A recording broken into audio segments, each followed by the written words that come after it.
Olá, meu nome é Júnior, mais conhecido como Júnior da Maximus. E eu quero começar mostrando essa foto para vocês. É uma máquina de costura antiga, uma Singer.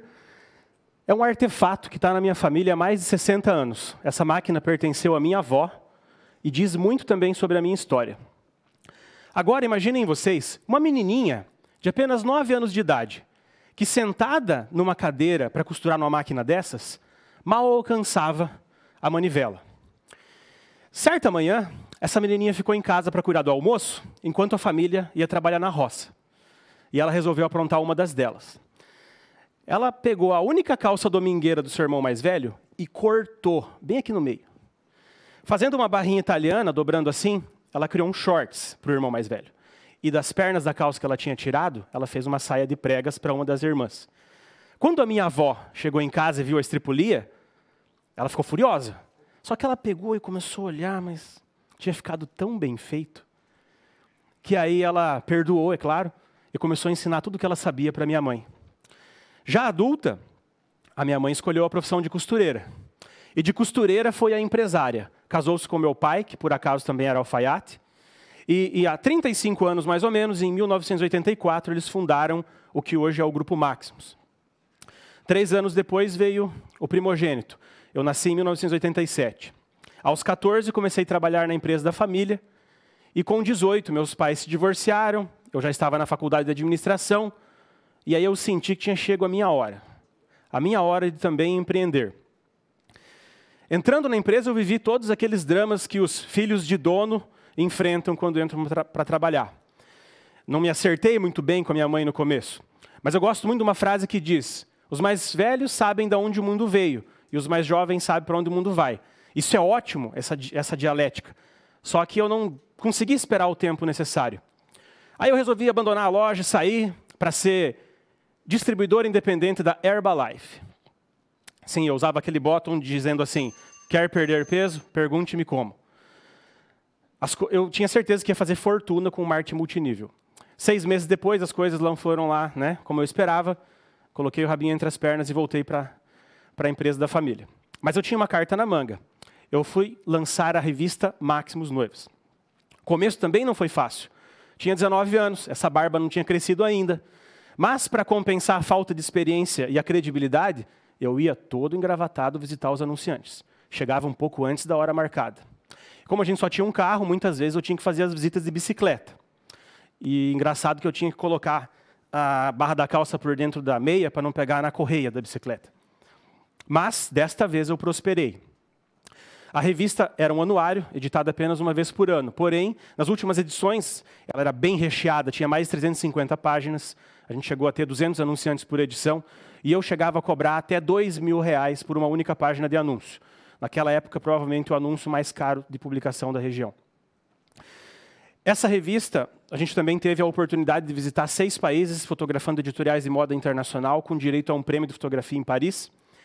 Ela foi descontinuada 10 anos depois, em 2016, pelo motivo de a forte chegada das mídias digitais.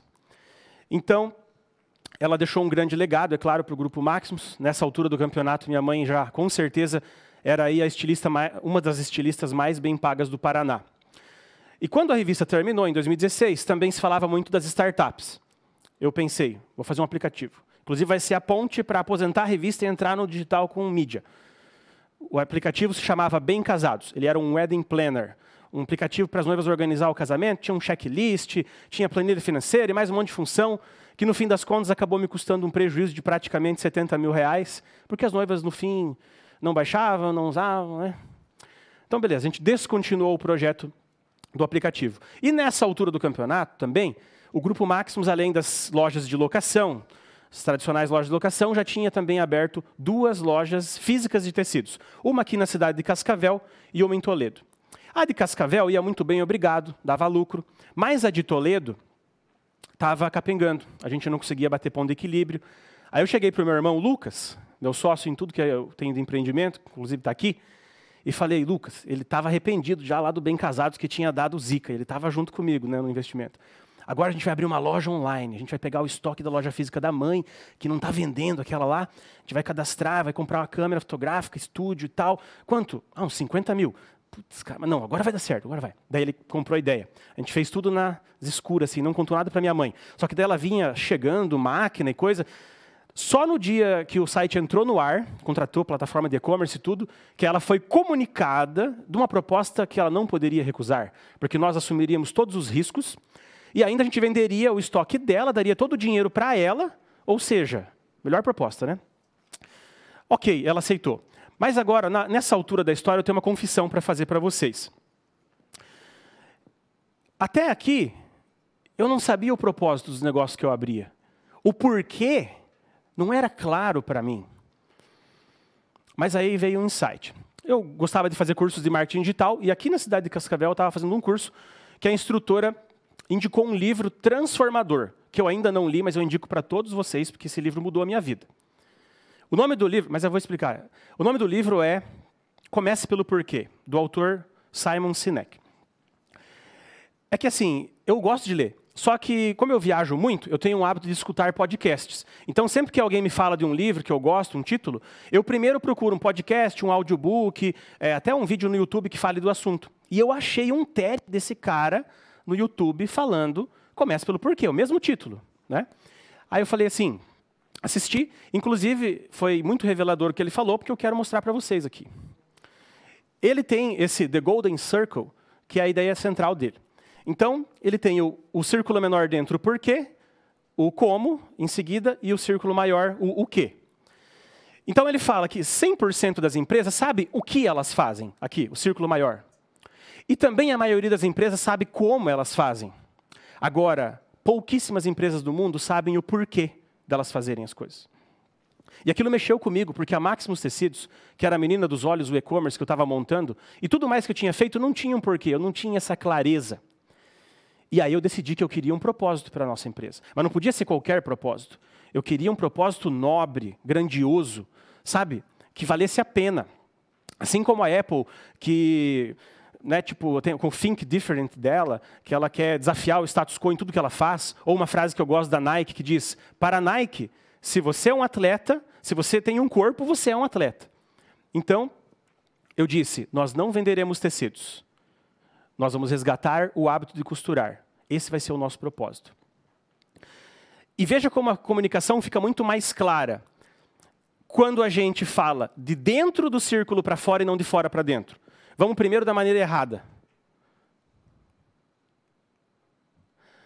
Quando eu digo o que eu faço, vendo tecidos. Como eu faço? Preço justo, variedade, online, frete grátis, entrega rápida. Quer comprar? Comunicação fria, sem sentimento, né? E se eu digo para vocês, o nosso propósito é resgatar o hábito de costurar. Para isso, nós vendemos tecidos online a um preço justo e acessível, para que isso possa difundir e chegar a todo o Brasil. E aí, a comunicação muda, porque ela trata de sentimento, ela se conecta com as pessoas. A partir da definição do nosso propósito, tudo passa pelo filtro do propósito. Ou seja, se a gente vai contratar um funcionário novo, se a gente vai lançar um novo produto, a gente tem que responder essa pergunta. Isso vai me levar mais adiante, próximo do nosso propósito, ou vai nos distanciar desse propósito?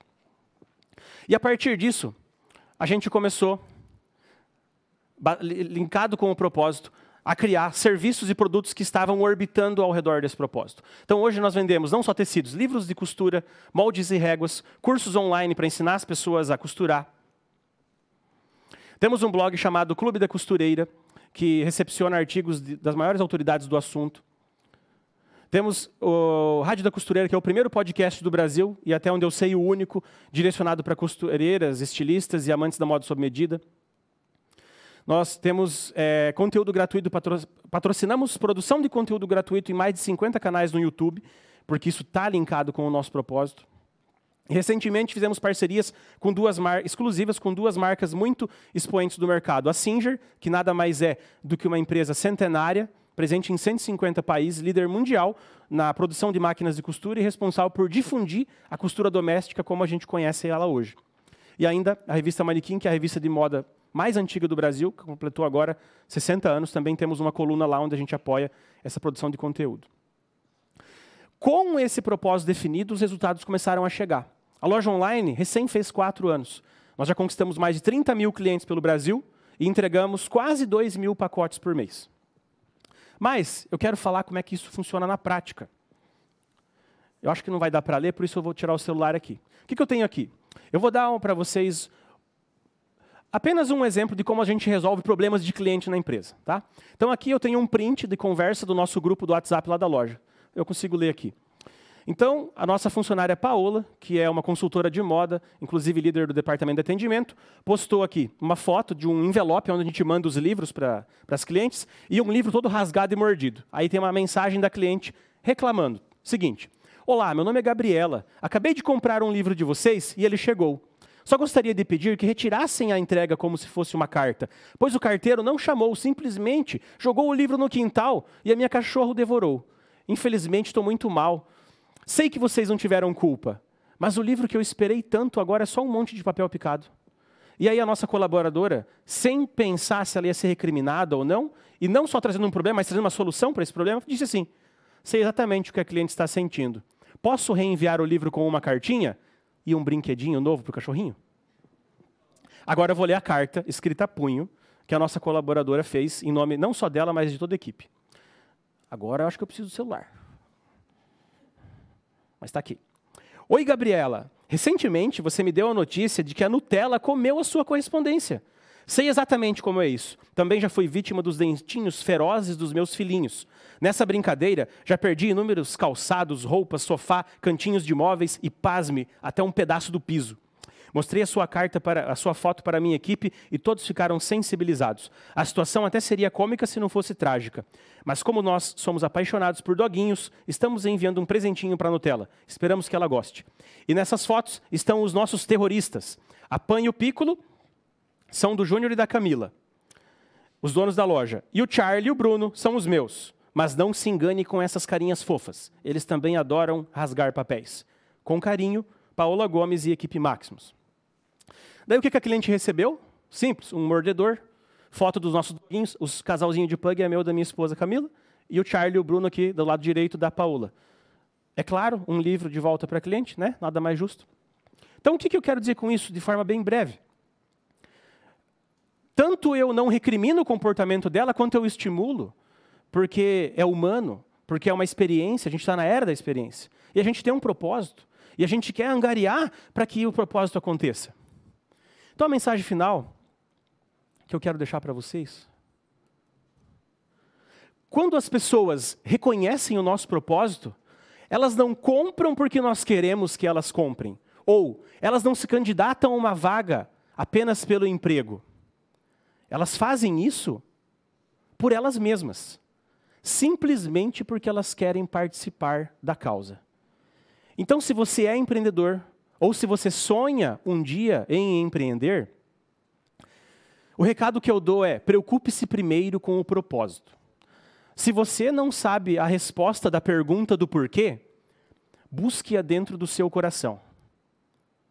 Talvez essa resposta esteja na história da sua família, como o meu caso. Eu mostrei para vocês. Viu que voltou lá na máquina? Mas o importante é que você escolha uma causa pela qual você queira acordar todas as manhãs para lutar por ela. Muito obrigado.